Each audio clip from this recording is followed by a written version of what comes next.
Ali radhiyallahu anhu juga punya ilmu yang luas dan ini terkenal sekali. Di antara yang diambil dalam hukum fikih, statement beliau yang masyhur sebagaimana diriwayatkan oleh Imam Bukhari. Ali radhiyallahu anhu pernah mengatakan, diriwayatkan oleh Al-Baihaqi, "Lau kana ad-dinu bir-ra'i, lakana batinul khuffaini ahaqqa bil mashi min zahirihima, walakin ra'aitu Rasulullah SAW yamsahu ala zahirihima." Kalau seandainya agama ini bisa diambil dengan akal, artinya harus disesuaikan semua wahyu dengan akal. Yang benar adalah akal menyesuaikan diri dengan wahyu, jangan dibalik. Makanya banyak kelompok-kelompok atau orang menisbatkan diri kepada Islam, dia tolak wahyu dan dianggap tidak sesuai dengan akalnya.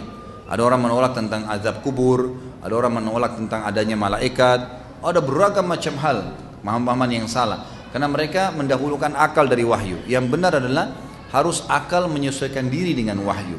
Ikut dengan wahyu. Wahyu bilang ya akalnya sesuai untuk atau menyesuaikan diri dengan wahyu tersebut. Beliau mengatakan kalau agama ini bisa diambil dengan pendapat orang, semua orang bisa kasih pendapatnya semaunya saja, maka tentu berpendapat tentang mengusap kaus kaki dari atas, ya, dari bawah lebih pantas daripada atasnya. Tapi saya melihat Nabi SAW mengusap bagian atasnya. Maksudnya apa? Dalam Islam tentu ada hadis, ya, Nabi SAW yang membolehkan namanya mashul khuf, mengusap kaus kaki. Kata Nabi SAW dalam hadis Bukhari Muslim, bagi musafir, bagi mukim sehari semalam dan bagi musafir 3 hari 3 malam. Apa itu mashul khuf?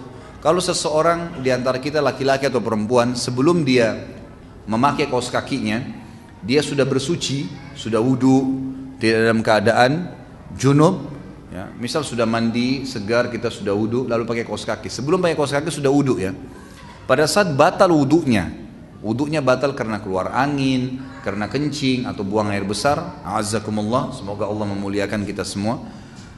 Selain junub, batalnya hanya karena angin tadi atau yang saya sebutkan keluar kotoran dari 2 dubur. Selain junub, maka kalau dia wudu lagi, cukup untuk kakinya diusap bagian atas kaos kaki. Namanya mashul khuf. Bagi orang mukim yang tidak musafir sehari semalam bisa bertahan.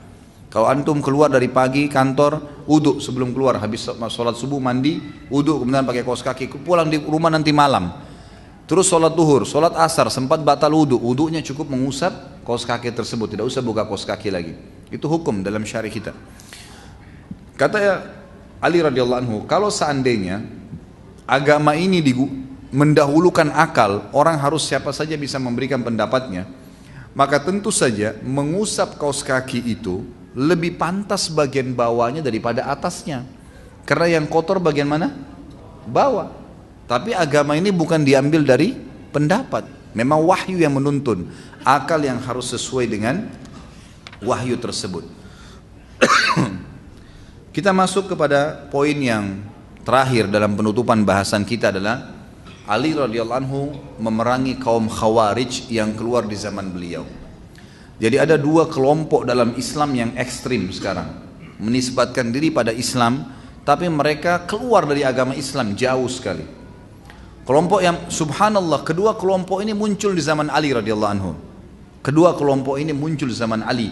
Dan kita sudah tahu, kita disuruh berpegang teguh pada sunnahnya Rasulullah SAW dan sunnah khulafa Rashidin. Di zaman Abu Bakar terjadi fitnah dan ulama mengatakan peperangan yang terjadi terfokus kepada Musailam al-Kadzab dan beberapa orang yang seperti Al-Aswad al-Unsi yang lainnya, yang keduanya mengaku sebagai nabi setelah Nabi SAW, dan Abu Bakar memerangi. Maksudnya apa? Di tengah umat ini siapapun yang mengaku ada nabi setelah Nabi Muhammad SAW diperangi. Emang begitu. Dalam Islam tidak diakui itu masalah namanya Ahmadiyah. Mustahil, nggak mungkin. Nabi SAW mengatakan akan keluar di hadis sahih riwayatnya Imam Ahmad, akan keluar 50 orang dajjal, semuanya pembohong mengaku nabi setelahku. Ketahuilah aku penutup para nabi. Abu Bakar di zaman beliau, Allah berikan pelajaran kepada kita untuk menuntun, ya, atau mengikuti, mencontohi Khulafaur Rasyidin. Terjadi beliau memerangi Musailam al-Kadzab dan Aswad al-Unsi yang mengaku sebagai nabi, sampai tidak lagi fitnah itu. Di zaman Umar dan Utsman, dua-duanya terkenal dengan ekspansi Islam, ekspansi, jihad, perang. memasukkan Islam ke negeri Persia, ke negeri Romawi, besar-besaran. Dua khalifah ini. Di zaman Ali, penutup khalifah Rashidah ini, Allah subhanahu wa ta'ala memberitahukan kepada kita umat Islam akan adanya dua kubu yang mengaku Islam, tapi mereka keluar dari Islam. Kalau tadi panjang lebar saya jelaskan tentang pengikut-pengikut Abdullah bin Saba, lahirnya kelompok Syiah. Dan subhanallah pendirinya seorang Yahudi. Kadang-kadang ada orang malu atau takut menyampaikan di tengah umat. Kenapa harus takut? Kelompok ini salah. Mereka mengatakan Quran kita kurang, mereka mengkafirkan sahabat, dan pendirinya Abdullah bin Saba. Orang Syiah sendiri tahu siapa pendirinya. Tapi mereka tidak mau akui kalau itu sebagai orang Yahudi yang pura-pura masuk Islam. Buku-buku kita ahli sunnah semuanya dinukil dengan riwayat yang sahih menyebutkan siapa Abdullah bin Saba, gitu kan? Jelas-jelas pendirinya orang Yahudi. Dan tadi sudah panjang lebar, lebih dari 2 jam kita sampaikan bagaimana mereka menjadi penyebab fitnah yang besar, gitu kan? Terjadinya perang Jamal antara Aisyah, Talha, Zubair dengan Ali radhiyallahu anhu ajma'in. Setelah itu mereka juga menjadi penyebab perang besar antara Ali dan Muawiyah di perang Siffin tahun 36 tadi perang Jamal, dan tahun 37 Hijriah bulan Safar itu perang Siffin. Ini kelompok, dan kita sudah diajarkan oleh Allah SWT, ditunjukkan bagaimana mereka menyebarkan fitnah di tengah-tengah kaum muslimin, dan kita disuruh untuk menjauhi mereka.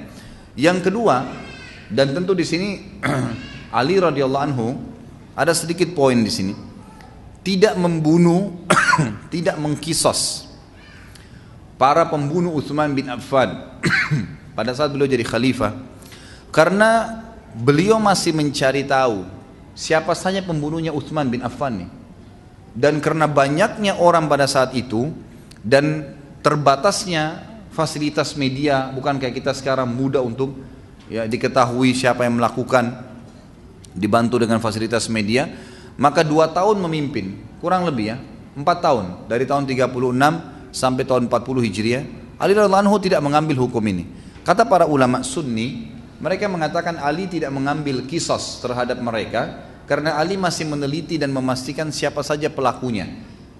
Kemudian nanti Ali sempat meninggal dan belum melakukannya. Begitu pula pada saat Muawiyah jadi khalifah.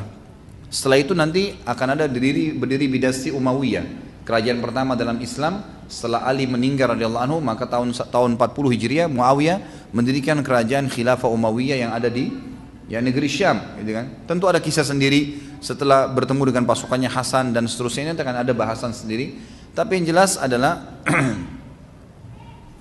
Ali radhiyallahu anhu di sini memberikan pelajaran kepada kita bahwasanya akan ada muncul kelompok tadi yang saya bilang Syiah, dan mereka, Ali tidak sempat membunuh mereka, pengikut Abdullah bin Saba ini, karena masih belum jelas pembunuhnya.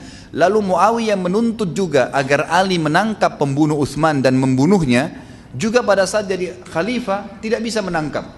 Kenapa tidak bisa menangkap? Karena tidak jelas siapa orangnya. Semuanya orang pada saat itu menusuk Utsman bin Affan, padahal Muawiyah sempat menuntut darahnya Utsman awalnya, gitu kan?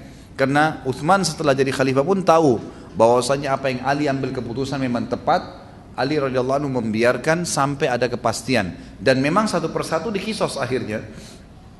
Seperti di zaman setelah Muawiyah, di zaman Hajjaj, di zaman Yazid bin Muawiyah, nanti kita lihat ada beberapa pembunuh Utsman yang ketangkap. Sampai di zaman Abdul Malik bin Marwan, barulah semua pembunuh Utsman yang masih hidup terbunuh semuanya, dan termasuk sudah kita jelaskan terakhir, ada yang ditemukan di Irak, di negeri Syam, yang matanya buta, kakinya dan tangannya semuanya putus, yang sambil menangis-menangis mengatakan, saya celaka, saya akan masuk neraka. Saya sudah sampaikan pertemuan yang lalu itu. Kemudian orang-orang bertanya, kenapa kau bilang begitu? Dia bilang, saya termasuk salah satu dari yang membunuh Utsman. Ratusan orang yang masuk, gitu kan. Saya termasuk yang membunuh Utsman, dan Utsman sempat melihat pada saat saya memotong tangan, menampar istrinya, berkata, semoga Allah membutakan matamu, memputuskan tangan dan kakimu, dan semoga kau masuk neraka. Dia bilang, mata saya sudah buta, kaki saya dan tangan saya sudah putus, tinggal doa Utsman yang belum kena adalah saya masuk neraka. Sungguh kecelakaan buat saya, gitu. Maka orang-orang yang mendengarkan pun berkata, semoga kau masuk ke neraka, pantas kamu masuk neraka. Kenapa kau bunuh Utsman? Apa hubungannya? Anak mantu Nabi SAW, orang yang terhormat lalu dibunuh. Itulah kurang lebih gambaran tentang kelompok yang muncul yang pertama.